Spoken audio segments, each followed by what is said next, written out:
নমস্কার, আমার চ্যানেল একাই একশোতে সকল বন্ধুদের জানাচ্ছি স্বাগত। আমার আজকের রেসিপি হলো chicken in lemon butter sauce. Continental এই রেসিপিটি কিন্তু বাড়িতে অনায়াসে তৈরি করে দেওয়া যায়, আর স্বাদও কিন্তু হয় একদম রেস্টুরেন্ট স্টাইলের।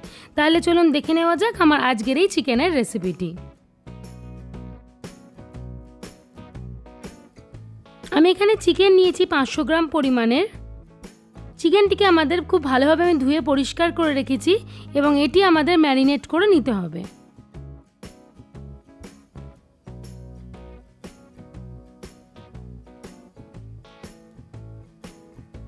চিকেনের মধ্যে আমি পরিমাণ মতো নুন দিয়ে দিলাম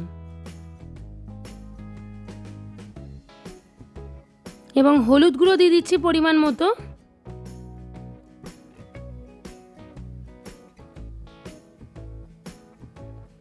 এবং গোলমরিচের গুঁড়ো দিয়ে দিচ্ছি 1 টিস্পুন পরিমাণে। লেমন জুস দিয়ে দিচ্ছি 1 টিস্পুন।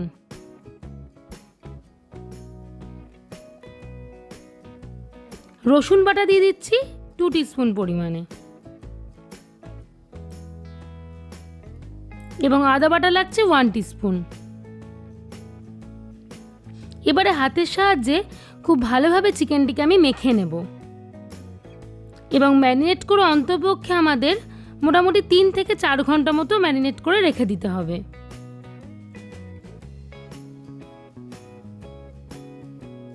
এছাড়াও লাগছে বাটার এবং পেঁয়াজ, কাঁচা লঙ্কা এবং ধনেপাতার যে ডাঁটাটা হয় সেটাকে আমি একসাথে করে বেটে রেখে দিয়েছি। ধনেপাতা কোচানো, ফ্রেশ ক্রিম লাগছে,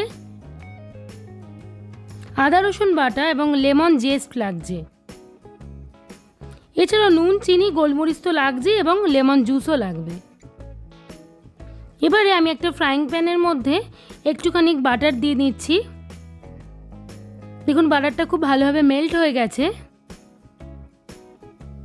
এই সময় আমি ম্যারিনেট করা চিকেনগুলিকে দিয়ে দিচ্ছি। একটু হালকা হালকা ফ্রাই আমাদের করে নিতে হবে।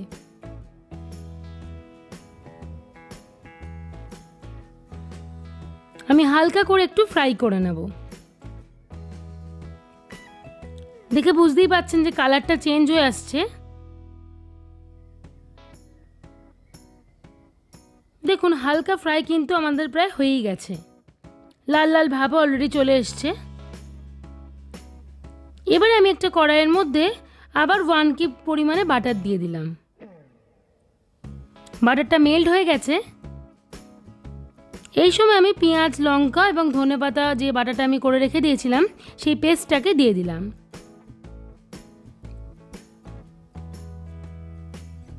পেঁয়াজটাকে বেশ ভাজা ভাজা করে নেব।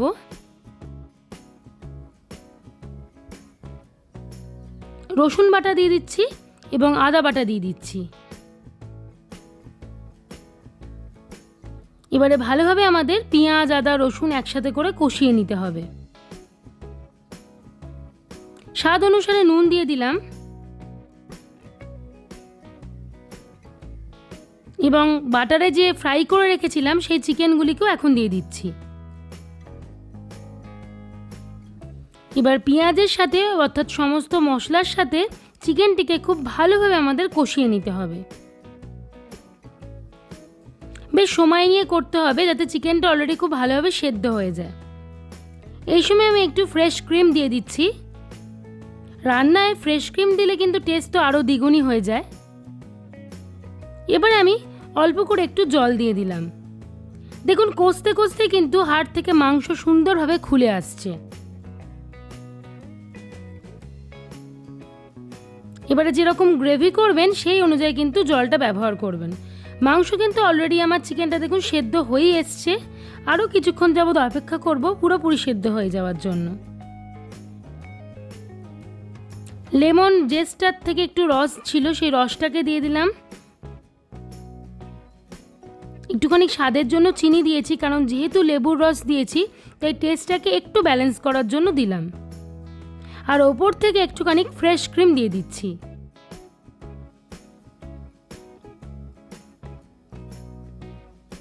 মূলত এই রান্নাটাতে কিন্তু ফ্রেশ ক্রিমটা একটু বেশি পরিমাণেই লাগে, কারণ যদি একটু বেশি করে না দেওয়া যায় তাহলে কিন্তু টেস্টটা অতটাও কিন্তু খোলে না। দেখুন ফুটে উঠেছে, বোঝাই যাচ্ছে যে চিকেন একদম খুব সুন্দরভাবে সুসিদ্ধ হয়ে গেছে। আমি হালকা একটু কিন্তু গ্রেভি রাখবো, খুব একটা ড্রাই কিন্তু আমি করব না। এই সময় আমি ধনেপাতা কুচানোটা ওপর থেকে অ্যাড করে দিচ্ছি এবং অল্প একটুখানি লেমন জেস্ট দিয়ে দিচ্ছি। অবশ্যই কিন্তু বেশি পরিমাণে ব্যবহার করবেন না, তাহলে কিন্তু এটা তেতো ভাব হয়ে যাবে। দেখুন একদম সুন্দরভাবে রেডি হয়ে গেল এই চিকেন ইন লেমন বাটার সসের রেসিপিটি। ওপর থেকে চাইলে আপনারা একটু গার্নিশিং করতে পারেন ফ্রেশ ক্রিম দিয়ে। এই রান্নাটা কিন্তু রেসিপিটি অসাধারণ খেতে হয়, আর একদম বাড়িতেই করা হয়, অথচ কিন্তু মনে হয় না যেটা একদম যে বাড়িতে করা হয়েছে, পুরোপুরি রেস্টুরেন্টের স্টাইলই হয়ে থাকে। স্বাদও কিন্তু অসাধারণ হয়।